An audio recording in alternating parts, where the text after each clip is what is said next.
चारों तरफ शोर मच गया। सनकादि कथा सुना रहे हैं, नारद जी सुन रहे हैं।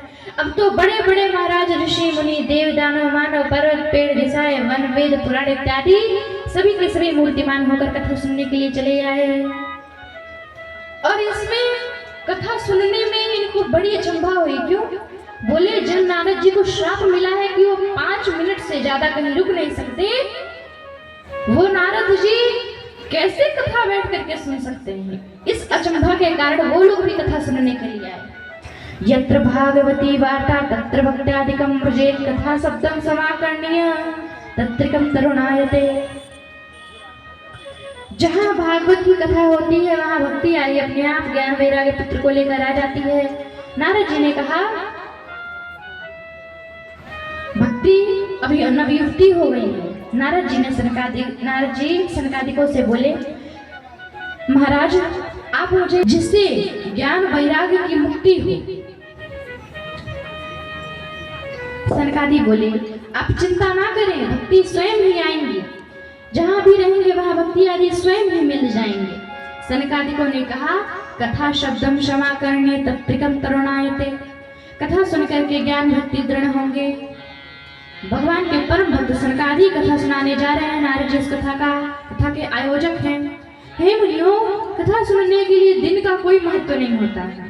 भगवान की यह कथा सदा श्रवणीय है।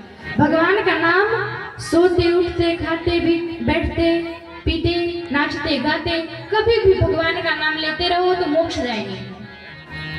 अजामिल तो अपने पुत्र को पुकार रहा था, नारायण नारायण चिल्ला रहा था, किंतु उसी समय भगवान के पार्षद प्रकट हो गए और पार्षदों से जब पूछा तो पार्षदों ने कहा अरे इसने सोते उठते बैठते खाते पीते नाचते गाते जब भी अपने पुत्र का नाम लिया है, ये संसार में चाहे कितने भी घोर पाप कर ले, लेकिन इसने अपने पुत्र का जितनी बार नाम लिया है उतनी बार मेरे प्रभु को पुकारा है, इसलिए इसका उद्धार तो होकर के ही रहेगा। कथा सुना ही रहे थे। सनकादि बोले महाराज यह कथा सदा श्रवणीय है। तुलसी पोषणम चैव धेनु नाम सेवनम सुना। माया गाय की सेवा करना ये जो पुण्य है, और श्रीमद् भागवत की जो कथा है और तुलसी का सेचन करना। सनकादि महिमा का वर्णन कर रहे थे, तभी लोगों ने देखा भक्ति और ज्ञान वैराग्य के साथ कथा के मध्य में प्रकट हो गई। कुछ लोगों ने पूछा महाराज ये कहाँ से आई? बोले ये अभी अभी कथा के मध्य में कथा के प्रभाव से प्रकट हुई हैं।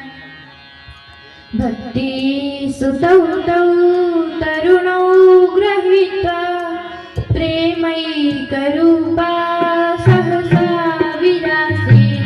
भक्ति सुतौ तौ तरुणौ गृहीत्वा प्रेमैकरूपा सहसा विरासे।